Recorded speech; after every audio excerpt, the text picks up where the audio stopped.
Hola a todos quienes van a escuchar un nuevo episodio que traigo en mi canal N11. De antemano, activa campanita y puedes contribuir en Patreon y en Flow. Y hoy vamos a conversar, vamos a analizar un tema ex novo, un tema interesante y que también es bastante polémico y a lo que me voy a referir es al xenofeminismo. Así que quédate y corre video.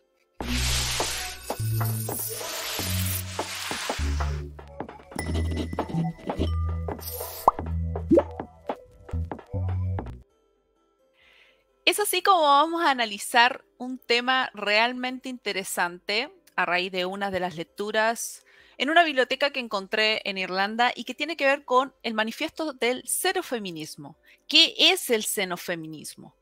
Es una nomenclatura que para muchos puede ser novedosa en su contexto como tal, pero vamos a ver que tiene cuestiones muy similares a lo que es el feminismo como tal, pero particularmente vamos a ver cuáles son sus elementos, de qué se conforma, qué es lo que plantean muchos de los autores que se catalogan como xenofeministas y de dónde deriva esta corriente, porque después vamos a ver que existen muchas otras más. Así que para eso les traigo una presentación en la cual acostumbro para hacerlo didáctico y para quienes también quieren ir indagando también. Voy a dejar en los comentarios de este video el libro donde pueden encontrarlo, que está en español y también en inglés. Así que dicho eso, vamos a entrar en esta reflexión importante que yo he preparado para ustedes y le he puesto esta imagen porque precisamente es el logo, es la sigla de el xenofeminismo. Xeno, ya que todos conocemos que deriva de extranjero, de algo extraño. Y me parece que para poderlo determinar en términos introductorios, hablar de xenofeminismo implica, y como ustedes también se van a dar cuenta, hilar, aunar conceptos, personas extrañas en términos genéticos a esta corriente que es del feminismo. Y vamos a ir viendo una serie de situaciones bastante polémicas y que resultan ser también preocupantes en la actualidad. Así que no hay que perder de vista a este movimiento que, si bien en Chile no se habla mucho de este xenofeminismo, también van a ver que existe el anarcofeminismo y nos vamos a ir dando cuenta de estas situaciones que involucran el xenofeminismo. Pero para eso, claramente que esto deriva de algo. Hay alguien que elabora una teoría y algo que comienza a matizarse y comienza también a ser vendido en muchos lugares académicos. Y en esto me voy a referir a la obra claramente de Helen Hester, que es la que aparece ahí en el medio, una imagen que me pareció bastante ad hoc también a esto, con los colores, con ese fondo de dar la impresión de algo que en realidad no es. Porque lo que precisamente manifiesta el xenofeminismo también es de lograr desestabilizar o romper aquello que es para hacerlo lo que no es.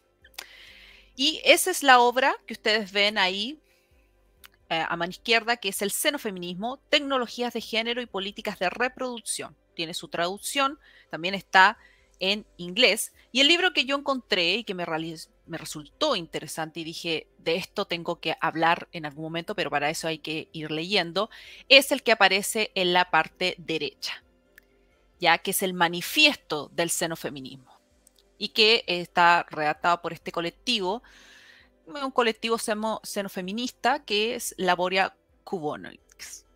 Así que ahí tienen las dos obras que están relacionadas con lo que vamos a ir analizando y claramente que es importante comprender de que en estas perspectivas hay cuestiones también elementales y que tienen que ver con esto de la reproducción, esto de los derechos reproductivos. Finalmente todo está enlazado y uno va haciendo las reflexiones respecto de ello, porque tiene unos planteamientos que se basan en otros autores, en otros libros, que ustedes ahí van a poder ver que son imágenes que voy a tener en esta presentación y pueden indagar mucho más. La idea es contextualizar sobre un tema que en otros países es muy conocido y existe ya una elaboración incluso académica, pero en otros lados no. Y por eso es que me parece pertinente el compartirlo con ustedes.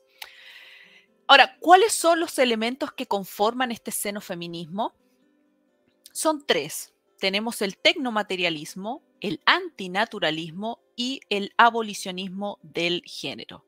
Ya más o menos podemos ir relacionando a qué se refiere este tema del tecnomaterialismo y lo que resulta importante en el xenofeminismo, y es con lo que inicia también este libro, es que precisamente hacen uso ya de las ventajas del provecho que le puede reportar la tecnología.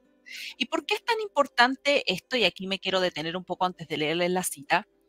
Es importante relacionar de que esto de la tecnología es el punto clave con la cual inicia el libro Helen Hester, porque a pesar de que consideran de que la tecnología tiene todo este sistema patriarcal de opresión, al mismo tiempo quieren aprovechar lo que les puede ayudar, coayudar en hacer toda esta maquinación trans, queer. ¿Por qué? Ustedes podrán preguntarse, porque precisamente la ciencia permite ya el poder realizar cuestiones como la reasignación de sexo, permite el poder realizar, que lo vamos a ver más adelante, una extracción del ciclo menstrual de una sola vez, que eso ya viene en la década de los 70. Entonces, todo este tema de la tecnología en sí, ellos tratan de buscar el provecho y decir, bueno, si tenemos la tecnología, a pesar de que sea con este tema de algo normativo, algo de opresión, al mismo tiempo puede ser el dispositivo que permite la emancipación, es decir, dar preponderancia a la libertad humana. Y eso me parece clave porque precisamente este elemento primero que tiene que ver con el tecnomaterialismo es precisamente el que nosotros podemos encontrar aquí y con una cita que a mí me parece relevante porque dice, concibe la tecnología como un agente de degradación social y ecológica y al mismo tiempo un medio que permite salvarse de ella. Una completa transformación de las condiciones de género del conocimiento científico. Eso ustedes se lo pueden encontrar en la dialéctica del sexo. Sarah Franklin es una reseña que ella hace. Y aquí me parece pertinente esta cita que habla del tecnomaterialismo, porque al ser considerado como una degradación, al mismo tiempo permite la transformación del género, que es precisamente lo que ellos quieren conseguir. Por lo tanto, es de utilidad para ellos. Dicho eso, el segundo elemento que ustedes pueden encontrar es el antinaturalismo. ¿Qué significa el antinaturalismo? Y aquí claramente que uno entra en reflexionar lo que significa la naturaleza humana en sí y qué es lo que ha estado en grandes controversias a lo largo de la historia, es la razón con R mayúscula y la naturaleza con N minúscula. Todo eso que tiene que ver con esto de la ley natural y la ley positiva, aquella ley que es escrita versus aquella ley que no es escrita, tratándose de la ley natural, que además tiene el carácter de inmutable, supone que deriva de algo que trasciende la naturaleza misma del hombre. Y hoy en día lo vemos en un álgido conflicto. En parte también se debe por el positivismo jurídico y lógico que ha centrado parte de la historia y también de la filosofía, pero principalmente es con respecto a la manera en que nosotros concebimos el concepto de libertad y cómo podemos conciliarla con la dignidad humana. ¿Hasta qué punto nosotros estamos dispuestos a transar por el concepto de la libertad, todo sea por la libertad y nada más que por la libertad, son un poco totalitario, pero así es hoy en día, versus la dignidad humana, entendido en cuanto persona es? Y eso es lo elemental. Entonces, cuando hablamos de un antinaturalismo, ya llanamente nos vamos a referir a una contraposición a la naturaleza humana.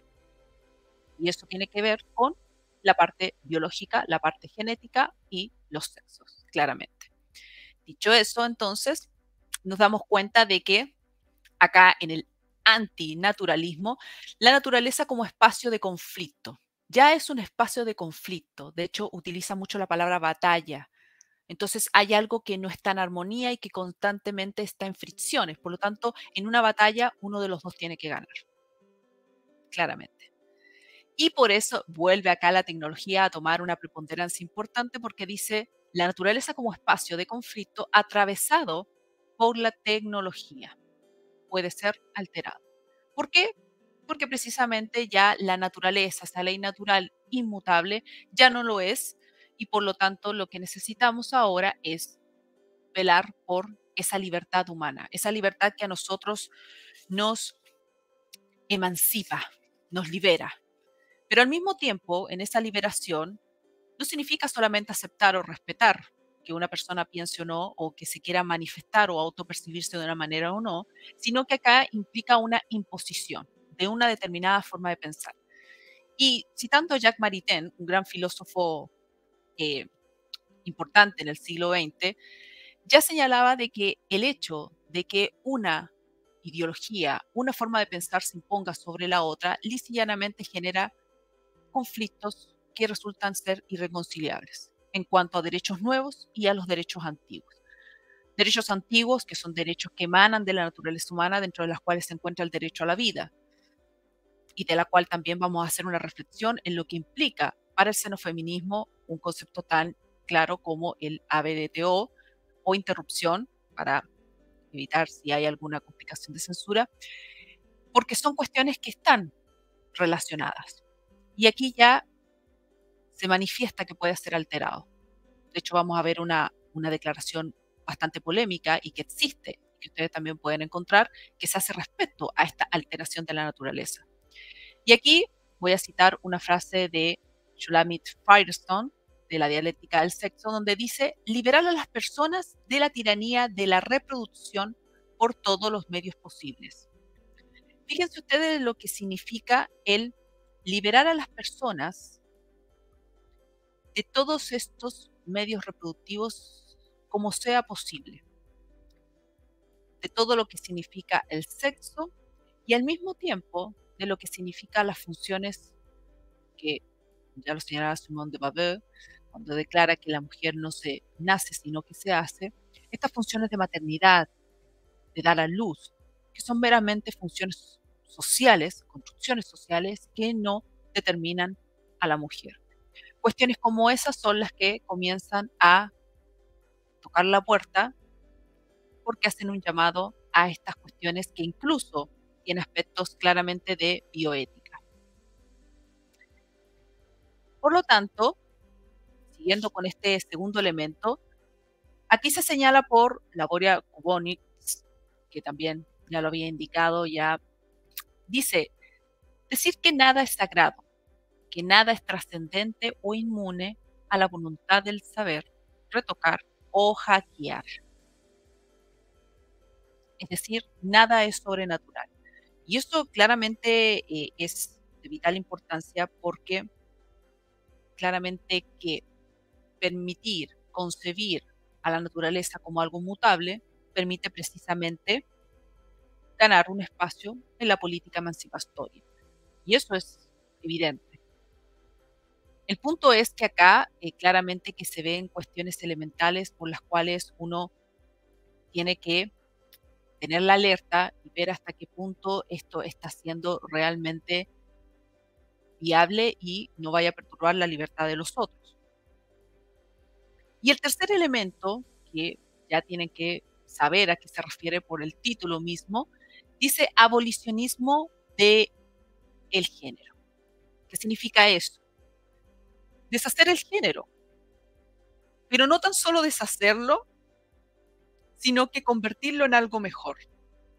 Esa es la postura que se manifiesta y en la cual está en el libro de Helen Hester, que dicho sea de paso, además, el libro, como ustedes, quienes los vayan a leer, se van a dar cuenta que la palabra mujer está pronunciada muy pocas veces en el libro.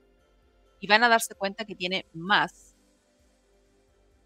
el concepto trans, la palabra trans, niños, niñas con una X, haciendo alusión al lenguaje inclusivo, y personas embarazables.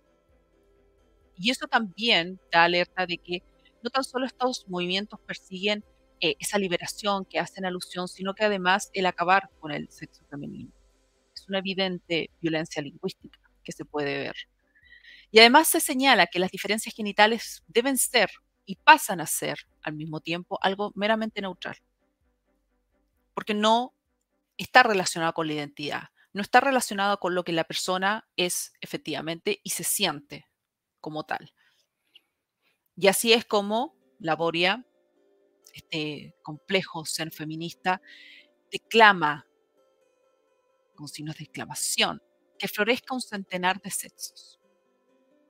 ¿Por qué? Porque la naturaleza es mutable, ya nada es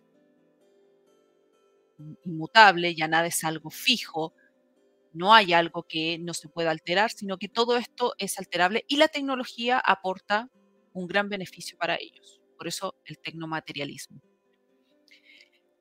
Pero al mismo tiempo, me resulta importante también mencionar, y yo creo que aquí es donde ya está el tema álgido del xenofeminismo, que es lo que ellos elaboran como el constructo heteronormativo, que es la figura del niño. Ustedes pueden decir qué significa esto que estamos haciendo alusión. Es precisamente basado en un libro de Lee Edelman que dice no al futuro, no future en inglés, la teoría queer y la pulsión de muerte. Ahora, ¿por qué es importante esto que les voy a señalar con respecto a este libro? Porque aquí señala, y es una crítica que hacen los xenofeministas a los ecofeministas o a las ecofeministas, de dar alusión como en términos de propaganda, en términos de campaña, en términos publicitarios, incluso académicos, de centrarse mucho en la figura del niño, ya ese niño que está posado en la madre tierra, en una mujer que simboliza la tierra, y en la cual está la figura del niño, como haciendo alusión de que tenemos que mejorar, por lo mismo tenemos que contribuir a hacer un combate al tema del cambio climático, por ejemplo, y al mismo tiempo centrarnos en estas nuevas generaciones. Por lo tanto, el xenofeminismo hace una crítica precisamente a este tema y por eso es que también señalan el tema de acabar con el futurismo reproductivo que proponen precisamente los ecofeministas en base a combatir el tema climático. Pero al mismo tiempo, Lee Edelman establece que este tema de la construcción heteronormativo, toda esta crítica que también se hace al tema del embarazo, que se ve que es un proceso que deforma a la mujer, así se ve y así está escrito, ustedes lo pueden encontrar ahí en el libro de Helen Hester, hay autores que establecen precisamente que es un acto que debería prácticamente estar restringido hasta ese punto, porque deforma, porque es un acto que en realidad está haciéndose con un sentido de egoísmo, porque se está trayendo al mundo a un niño que en realidad puede venir, puede ser no deseado. Y por lo mismo, Lee Edelman establece que la homofobia y el activismo pro vida han establecido esta exacerbación por traer hijos al mundo, por el tema de la maternidad, por lo que significa también el tema de un mejor futuro, un mejor porvenir, un mejor mundo para los niños que van a venir, y por lo tanto se promueve la idea de un fascismo del rostro del bebé. Eso es una cuestión que uno puede decir, vaya, tiene una fuerte connotación hablar de un fascismo. Para ellos sí, efectivamente, el tema de la maternidad, el tema de las personas embarazables, como ellas lo dicen, que es bastante curioso, las únicas que pueden embarazarse son las mujeres. Eh, por eso también las dicotomías de sus mismos planteamientos, uno lo ve también en la forma que tienen de expresarse, pero hay uno en donde empieza a hacer una reflexión en torno a lo que significa esto de sacar, eliminar la figura del niño o de la niña. ¿Y por qué? Porque como vamos a ver en esta parte, aquí aparece Donna Haraway, autora de un libro que pueden también, si quieren, si tienen el tiempo, el estómago también para leer este tipo de cosas, porque es importante también. Esa es la forma que uno tiene también de poder reflexionar, de tener mayor bagaje de conocimientos para poder refutar argumentos, es leer precisamente a estos autores. Ella escribe Manifiesto Cyborg. ¿Y qué significa eso? ¿Y por qué hablaba del tema de xenofeminismo? Porque precisamente lo que ella promueve es hagan parientes, no bebés. Tómense tiempo de reflexionar esta frase, porque esta frase es precisamente polémica, revolucionaria total. Hagan parientes, no bebés. Siguiendo el tema de lo que postula Lee Edelman con el tema de la figura heteronormativa, este fascismo del rostro del bebé, de decir, bueno, tenemos que cambiar el mundo para poder traer a los niños a un mejor porvenir y al mismo tiempo querer acabar con ese futurismo reproductivo. Y con ello se pone también en polémica, bueno, con eso qué hacemos, ¿controlamos la natalidad? Bueno, si la controlamos específicamente, ¿de qué manera vamos a poder mantener la libertad del individuo en que pueda decidir o no?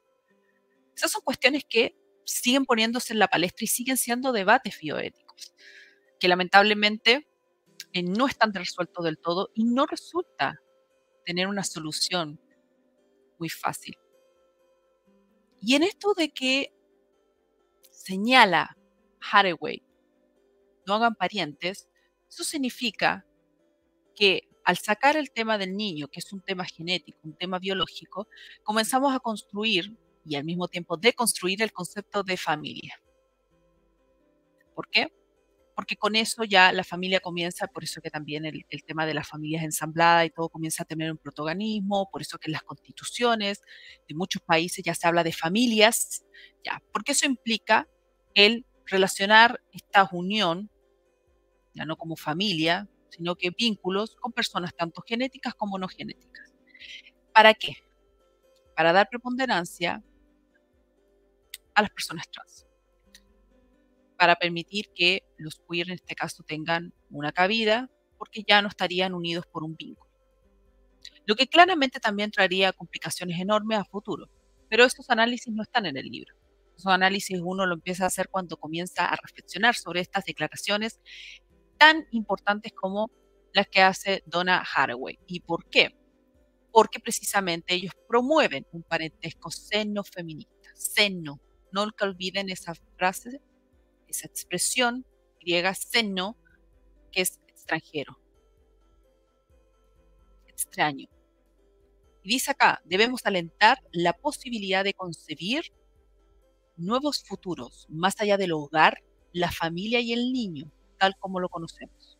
Por eso es que ellos promueven esta xenofamilia, familias ensambladas o familias, como se ve en muchas constituciones. De hecho, la constitución que fue rechazada el 4 de septiembre acá en Chile ya hablaba también de familias que son más importantes y tienen que tomar una preponderancia versus la biofamilia. La familia unida por vínculo biológico. Que una mujer y un hombre se unen y deciden procrear o bien se somete a técnica de reproducción humana asistida con uno de sus gametos y por lo tanto conciben a un niño que después da a luz. Por lo tanto hay un vínculo. Independiente de las situaciones que puedan ir surgiendo, hay un vínculo biológico. Eso significa erradicarlo. Y aquí, claramente que me parece importante esto último para ir reflexionando y ya ir cerrando con este tema, porque realmente es un tema interesante en lo que vamos viendo, que significa todo este tema de lo que hemos visto del xenofeminismo, y que tiene que ver con esta frase que yo coloco y que dice, hágalo usted misma.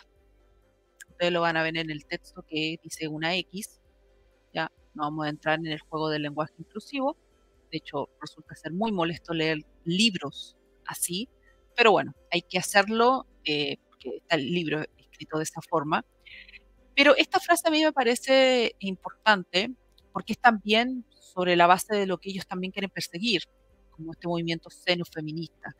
¿Qué significa hágalo usted misma? ¿Cómo nace esto? Nace precisamente, y ella hace una reflexión, Helen Hester hace una reflexión respecto de el dispositivo del M, este dispositivo que se utilizó en la década de los 70 para precisamente que las mujeres pudieran extraer todo su ciclo menstrual de una sola vez y evitar los dolores, evitar las complicaciones que requería la menstruación en sí. Por lo tanto, ellas podían hacerlo en la comodidad de su hogar, por ellas mismas, pero no solamente quedaba ahí el tema. El hecho de tener la posibilidad de hacer esta extracción de la pared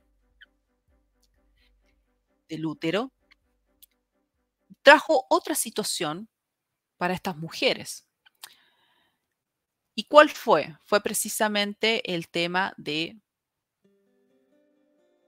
interrumpir, abortar dentro de los 7 días. Y eso era prácticamente revolucionario. Ya proponía el tema de un aborto ilegal.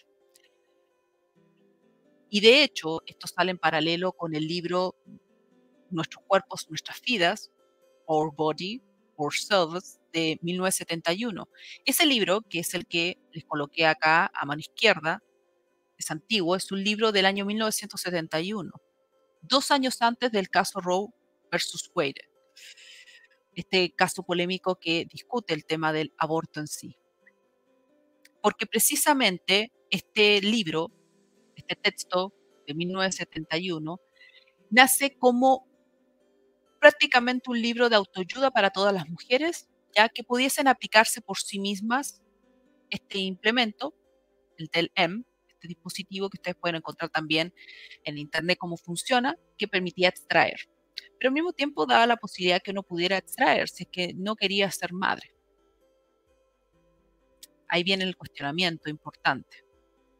Y esta guía, que de hecho fue elaborado por varios estudiantes, incluso no solamente médicos, sino que varios estudiantes de medicina que decidieron aportar este libro para personas que no tenían acceso a las bibliotecas, ya personas que eran dueñas de casa, no podían ir a la universidad y por lo tanto este libro fue revolucionario, porque traía todo como hacerlo por ti misma. Qué es lo que tenías que hacer, qué pasaba si te introducías de cierta y determinada manera, y todo eso estaba en ese libro. Eso implicaba también algo importante en esa época, que era el tema de poder decidir por ti misma respecto de cosas que pasaban en tu cuerpo. Por eso que ese libro es importante y también eh, es revolucionario en esa época, porque también significa el acabar con ciertas cuestiones que antes era impensable. Por eso que la tecnología comienza a ser tomada como una aliada, a pesar de que puede tener sus implicancias patriarcales para estos movimientos, pero tiene una importante misión. Y al mismo tiempo permitía que ya filósofos académicos comenzaran a plantear la posibilidad del testogel, por ejemplo, de la aplicación de hormonas en personas que se querían autopercibir de una manera diferente. En términos sencillos, el no buscar un diagnóstico oficial, sino que tenían un rechazo ya hacia la mirada oficial de las autoridades médicas, ginecológicas, porque suponía también una dominación, una opresión.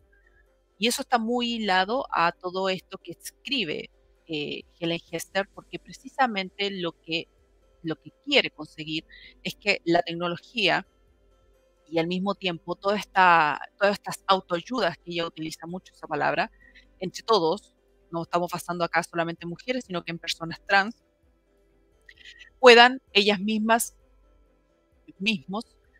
aplicarse todas estas técnicas desde su hogar, incluso el Papa Nicolau. Y eso es una cuestión completamente polémica, porque también trae a colación el tema de que se hagan estos exámenes, pero no tienes los conocimientos para poder determinar el resultado mismo.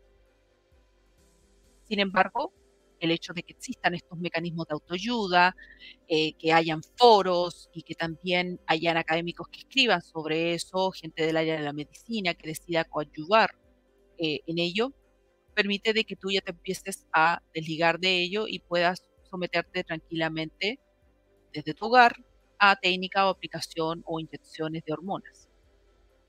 Por eso que ellos hablan, plantean lo que son los hacktivistas del género, copyleft. Estas personas que en realidad hackean, toman, copian de lo que está proporcionado por la ciencia médica, pero consideran que las hormonas sexuales, como biocódigos libres y abiertos, no deberían ser regulados ni por el Estado ni confiscados por las compañías farmacéuticas. Resulta contradictorio, principalmente porque al valentonar tanto, a enfatizar tanto el tema de la liberación, de la emancipación de la mujer, bueno, ahora habla de personas embarazables, otra cosa curiosa, al mismo tiempo exijan que el Estado establezca, por ejemplo, la legalización del aborto o que era algo que estaba también en la Constitución, que se fue a plebiscito el 4 de septiembre, basado en los derechos reproductivos, que todas estas personas tuviesen el acceso gratuito, imagínense considerar eso, acceso gratuito a la ciencia, a la investigación, a la parte de la medicina para poder resignarse al sexo. Porque es un círculo vicioso. Finalmente promueves una emancipación, promueves esto de la autoayuda, de los hackeos de género o hacktivistas de género, para poder hacer las cosas fuera de toda legislación, pero al mismo tiempo estableces precisamente que el Estado tenga una incidencia. Entonces uno vuelve a la pregunta inicial de todo esto es, ¿hasta qué punto somos libres? ¿Hasta qué punto efectivamente la mujer puede aludir en el ejercicio de su derecho de libertad, de vida, poder comprometer la vida de otro ser que el que están por nacer?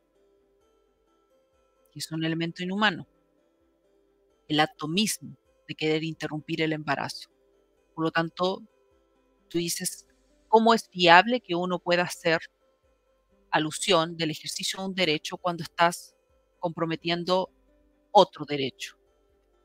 Y ahí se viene la contraposición, las fricciones que uno puede ir haciendo análisis porque te vas dando cuenta de que están en constante conflicto, hay fricciones.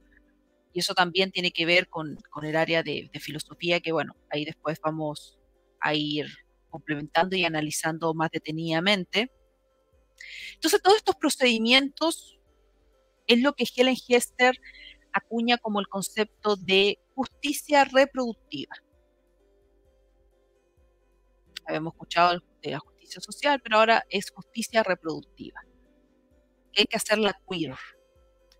Aquí voy a dar mi crítica, porque en esto también Helen Hester creo que comete exabruptos, se puede decir académicamente, al hablar de una justicia reproductiva y hacer mención del tema de los recursos económicos. Entonces, ¿qué significa eso? Que tú avalas la idea de que la mujer tenga la libre disposición de su cuerpo y por lo tanto puede interrumpir un embarazo cuando ella desee, cuando ella quiere, porque aquí no habla de margen legal, cuando ella quiere o desee, pero supeditado a el tema de los recursos económicos. Entonces, ¿qué significa eso? Se pone en la palestra de decir, bueno, entonces, si estamos hablando de recursos económicos, eso significa que solamente podrían y tendrían el legítimo derecho establecido por el Estado, porque por la ley natural ya sabemos que eso no es posible. El Estado establece que personas, en este caso de bajos recursos, pudiesen hacerlo. ¿Por qué? Porque no tienen los recursos económicos, no tienen las facultades pecuniarias para poder llevar a cabo este embarazo y después criar, y por lo tanto ellas sí podrían hacerlo. ¿Y por qué uno pone esa reflexión? Porque al hacer Helen Hester este análisis de la reproducción, de la justicia reproductiva, e indicar de que al mismo tiempo hay una preponderancia o un interés en llevar a cabo esta interrupción en personas, en mujeres blancas, de hecho lo dice, mujeres blancas y géneros, y que además son adineradas, versus las personas negras o latinas o hispanas que en definitiva además son de escasos recursos y por lo tanto ellas también deberían tener el derecho. En base a eso, uno dice, si eso es así, ¿cómo lo hacemos viable? Y al mismo tiempo, ¿de qué manera vamos a garantizar realmente esa libertad si en definitiva el Estado lo va a establecer, va a determinar cuándo, cómo y quiénes, y que tú puedas dar garantía de que las personas que realmente decidan, opten por la maternidad, no se vean afectadas en su derecho? Y esas contradicciones tampoco las analiza, tampoco logra dar una respuesta fehaciente. Y también lo que declara Donna Haraway, con eso no hagan parientes y no bebés, porque tampoco da una clara idea de qué va a pasar frente a un control de natalidad, como le dicen, una aduana biológica o biopolítica respecto de el control de natalidad para poder llevar a cabo ese fin y poder concebir familias como seno familia y no como biofamilia. Y esas cuestiones son álgidamente debatidas, no están del todo claras, porque precisamente, y aquí quiero remitirme a una cita de Jennifer Nelson, que está en el libro de Helen Hester, que dice, no es posible separar la política reproductiva de las demandas por la satisfacción de las necesidades básicas, ya que el derecho al control de la reproducción es un derecho vacío si no se cuenta con el derecho a vivir libre de hambre, racismo, violencia y sin la dignidad que hace posible tomar verdaderas decisiones acerca del futuro personal y de la comunidad. Un derecho vacío, el control de la reproducción, si no se puede vivir libre de hambre, racismo, violencia y sin la dignidad. Por lo tanto, sacando eso, podríamos efectivamente llevar a cabo esto. Entonces, uno dice, bueno, entonces no es tanto justicia reproductiva, porque además habla ya de las mujeres de color, habla de las marginadas e incluso ya incluye a las personas trans. Por eso es que dice que hay que volver queer a la justicia reproductiva, porque ya habla de las personas embarazables, que es otra contradicción.